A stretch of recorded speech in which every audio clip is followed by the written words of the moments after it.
It's almost unsettling how the mind, so brilliant in its capacity to imagine, to dream, to build, can also become the quiet architect of its own destruction.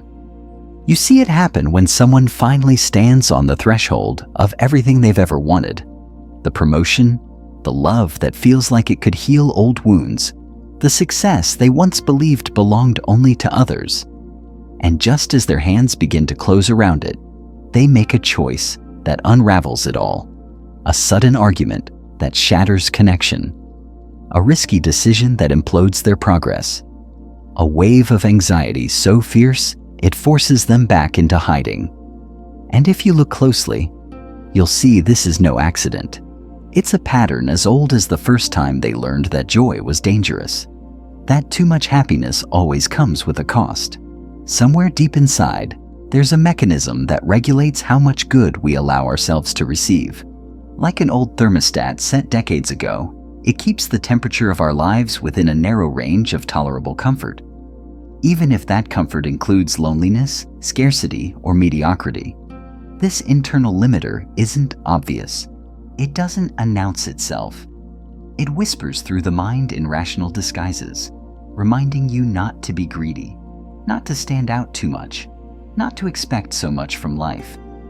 These are the quiet agreements you signed before you could even read or write, forged in childhood moments you don't remember but still feel in your bones. When you were small, maybe you noticed that your joy made someone else tense, that your success stole the spotlight and brought you scolding glares. Maybe you learned that too much happiness provoked envy, or that love was conditional, something that could be withdrawn if you dared to expand too far.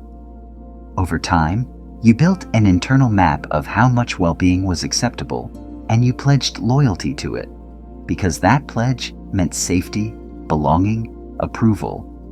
But what no one told you is that this loyalty would cost you everything you ever truly wanted. It's what Gay Hendricks called the upper limit problem, an invisible ceiling installed in your psyche that silently governs your experience of love, money, creativity, and freedom. Imagine a person who finally begins to taste the sweetness of their own potential. A season of success blooms around them. Opportunities arrive effortlessly. Relationships feel nurturing. Their work begins to matter. And then, without realizing it, they start searching for something to worry about. Their mind resurrects old ghosts, memories of failures, predictions of disaster. A tiny voice wonders if they deserve this. And in that moment, they slip back into the familiar temperature of their old life. Not because the world conspired against them, but because their unconscious couldn't tolerate the expansion. This is the most heartbreaking part of all. Self-sabotage doesn't feel like sabotage. It feels like prudence, like realism, like being humble. But it is none of those things. It's simply the child in you clinging to a story that no longer serves you. Consider how often conflict arises just when everything feels settled. A tender evening with someone you love, a sense of connection so real it scares you, and then you say something sharp, or pick at an old wound, and the closeness shatters. You watch yourself do it, but it feels as if you have no control. That's the thermostat again. It senses that the warmth is exceeding your preset limit. It panics, and it cools everything down. Or maybe you felt it in moments of creative flow. You're working on something that lights you up, that feels alive in your hands, and suddenly, you're paralyzed. You find reasons to procrastinate. You convince yourself you're not ready. You abandon the project before it can bear fruit.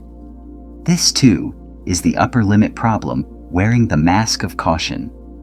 The cruel trick is that every time you retreat from joy, from success, from love, you confirm the belief that you can't handle more.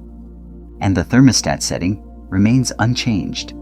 If you look closely, you'll see the pattern is always the same. When life begins to surpass the familiar level of well-being, your unconscious feels threatened. It cannot distinguish between danger and expansion, and so it acts. It floods you with worry, or boredom, or sudden hostility. It distracts you with drama or illness. It manufactures failure so you can return to what feels safe, not what feels good, only what feels familiar.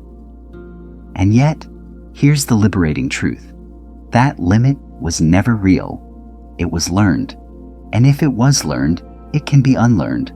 But unlearning it requires a reckoning.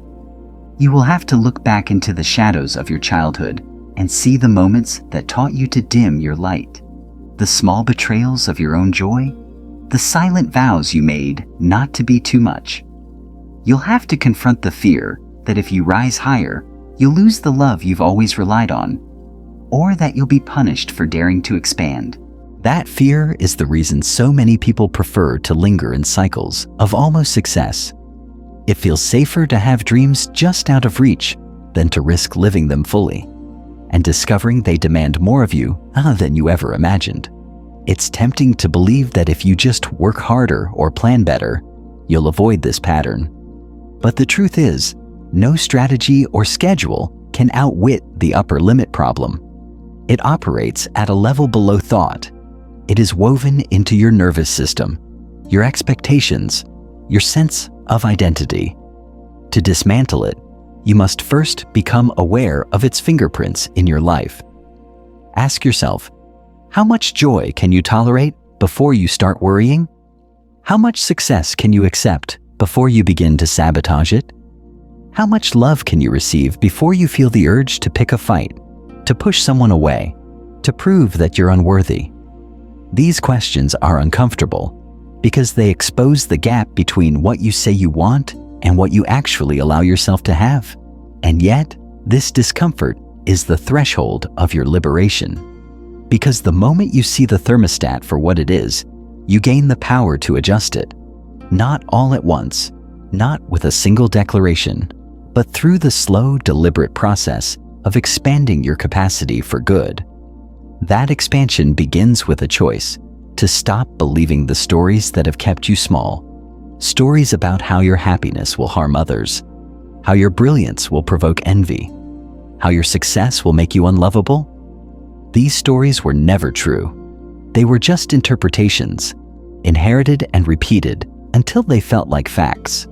When you start to question them, something remarkable happens.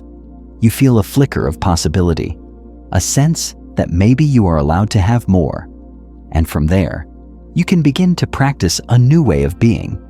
You can notice the moments when self-sabotage creeps in, the sudden urge to procrastinate, the reflex to criticize yourself, the compulsion to overthink, and you can pause. Breathe. Remind yourself that you are safe even when life feels better than you ever imagined, that you are worthy even when you are thriving, that you are allowed to succeed, to love, to shine. It won't feel natural at first. The mind conditioned to struggle will rebel. You'll feel guilty for being happy when others are not. You'll fear that your expansion will cost you relationships, or make you arrogant, or expose you to judgment. That is the price of transformation, the willingness to be misunderstood, to be seen in your fullness, to outgrow the version of yourself that felt acceptable. This is what Gay Hendricks called the big leap, the decision to live in your zone of genius, where you are no longer defined by old limits. To sustain that new reality, you must train your nervous system to tolerate success, to sit with joy without sabotaging it, to feel abundance without guilt, to experience love without suspicion. One powerful way to do this is to adopt a simple mantra. I expand in abundance, success, and love every day as I inspire others to do the same. Repeat it often, not as a wish, but as a declaration. Let it become the new baseline of your identity. When you catch yourself slipping back into the old patterns, don't scold yourself. Don't interpret it as failure. It's just the thermostat testing your commitment. Instead, breathe and return to your new standard. The more you practice this, the more your capacity grows. You discover that you can handle more joy than you thought, that you can hold success without destroying it, that you can be fully alive without apologizing for it. The real work is not in striving for more. It's in learning to allow more, to let life pour into you without shutting it out. And that requires courage, because when you stop self-sabotaging, you lose your excuses. You can no longer blame circumstances or other people for your unhappiness. You can no longer pretend you're small. You must own your power, your choices, your freedom. And that is the greatest responsibility of all.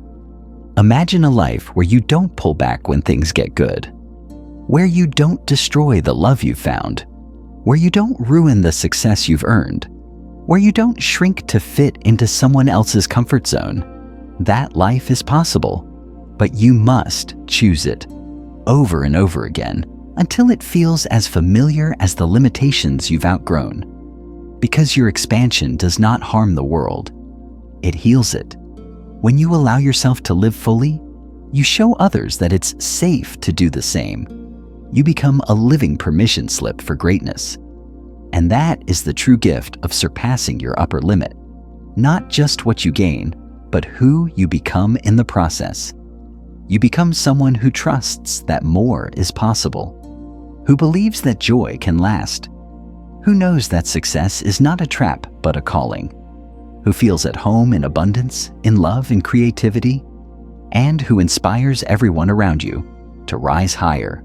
This is your invitation to stop waiting for the perfect moment, to stop rehearsing your limitations, to stop making your past the blueprint for your future. The moment you decide that you will no longer be the obstacle between yourself and everything you desire, everything begins to change. The thermostat loses its power. The old stories lose their grip, and you step into a life where self-sabotage is no longer necessary, because you have remembered what was true all along. You are worthy of every good thing. You were born to thrive, and you can handle all the beauty this world has to offer. You've reached the place where the old stories no longer have to define you, where the fear of your own brilliance can finally loosen its hold. This is the moment to decide that you will no longer shrink when life offers you more. No longer sabotage the love, the success, the peace you've longed for. Because every time you choose to stay open, even when it feels unfamiliar, you prove to yourself that you can hold it. You teach your mind and body that joy is safe, that abundance doesn't mean abandonment, that thriving doesn't make you unworthy. So let this be the start of a quieter, deeper commitment to yourself, to expand without apology, to grow without guilt, to receive without retreating. Because everything you desire is closer than you think, waiting for you to simply stop standing in your own way.